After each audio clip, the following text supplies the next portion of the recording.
Oh,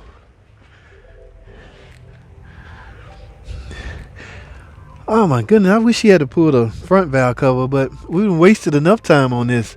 They're not gonna even. I don't feel any of these loose, but what does that matter, guys? This is extremely too risky to repair. Yeah, I will put gloves on because I want to see.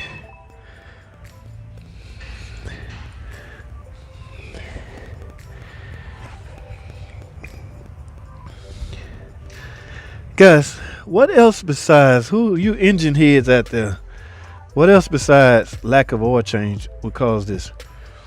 Okay, remember this car designed to burn on what is that? 520. All right. Are you guys suggesting that slick 50 or not slick 50, but synthetic oil would have prevented that? Look at this. It's the PCV valve. If you see this, now remember, guys, on the 2.7, the way I go by telling if the car is sludge is removing the crank sensor. Oh, that is cake, straight cake in there, guys. So on a 3.6, this is the best way to tell if your engine is sludged. Simply remove the PCV valve. I'm just in awe, guys. I don't know what else to really say. Number one is it pains me. I'm really hurt. Now, sure, I love to make repairs on vehicle, but I hate when this is like straight abuse. And you know what kills me? I think I don't even want to reveal the car because I don't want to put the customer business out there. But I think this model will alert you when you should get your oil change. Now, can you blame that on that? Can you blame the reason this looked like this on the fact that you never got your alert? That's why a lot of laws are put in place to protect companies that do that. I saw a statement on written down about FCA. Even though any event the algorithm that tells you it's time for your oil change is not working, you still should not let your car go more than maybe 10,000 miles without an oil change. Okay, so that was put there for a purpose, guys, to relieve liability from the company in the event this happened. Because there are some people out there that would say, well, I didn't see where it said to change it, so I didn't think I needed to change. Here it is 10,000 miles later. You still ain't changed it simply because you didn't see a warning or a light that says it's time to change your oil. I don't know what's going through people's head, but I need to take a good.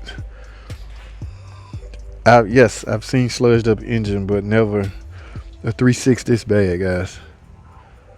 Okay, so I have used up the bulk of my time on this car right here, guys. I'm flabbergasted. Is that the word I'm looking for? I'm shocked. I really am. I think my man said he ain't wasting no more time, like as far as taking this out, because this is going to look just like that. So why bother to remove that? I'm not sure why he went straight to that. Okay, either way it goes, the upper intake had to come off no matter which one you're going to remove. So from that point, they both pretty straightforward to remove. Although you got a lot of AC stuff down here to deal with. So he just chose to remove that one first, guys. Okay, because I'm done, guys. That's all I have, man. I used up the whole time on this. Now, a lot of guys going to ask me, so let me find out right now. How many miles on this car? Let's take a look. Again, I'm trying to protect the customer's identity. In fact, I do not even want y'all to see what kind of car it is. All I want y'all to see is the mileage. And it is, zoom in. What does that say, guys? 131.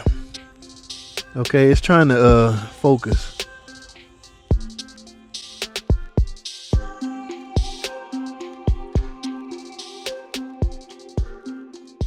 Here's my chance to show. One of my subscribers was asking me, do you have to remove the bumper in order to replace the radiator on the Grand Cherokee? That, my friend, is the case. Okay, look at here. All right, the radiator sits right in front of here, so if the bumper is in place, it's going to be hard to get to. You have radiator and upper and lower radiator hoses, which I recommend you get if you're going to do the radiator, simply because it's got a lot of miles and you're already there. Yes, guys, the bumper has to come off, but it's no big deal to take that bump off. These cars are made of plastic and clips. So a couple of clips unhooked here and there, and that bumper will be right off, guys. 3.6 Pentastar. We've been doing a lot of condensers on them because the condenser, the transmission cooler, is built into the condenser. So I have a lot of experience at taking this bumper off just to replace the condenser. All right, thermostat look new. It's a used car. They're dressing this up to sale. Somebody tried some stop. This is no good, guys. Y'all stop using this. This makes it worse. This car is dead. This is a Chrysler 300. It was towed in with a dead battery. It's so dead that the trunk, I can't push the button to even get in the trunk. So what I'm going to do is jump it off. You got a couple of options when that happens, guys. You can try, your jump out's got to be real good to jump it from the front, all right? If you need to get directly to the battery, guys, you can, however, just send power up here and then go push the button. Turn it on and then go push the button. That way you can get in your trunk. Just say if your jump box is not powerful enough to jump it from the jump port. See, now I can get in it. Before I couldn't get in it because there was no voltage going to the switch. All right, now we can get directly to the battery. It's a little tip y'all need to know about y'all cars, man. From the looks of it, that battery looks fairly new, but you can't go by looks, guys. Got to test that thing. So I'm going to do an electrical system test on this and see if that's the reason why this car would not start. Let's see. Bingo. So this whole car was towed in just because the battery was dead. Go figure, guys. Y'all stay tuned. Well, the check engine light is on.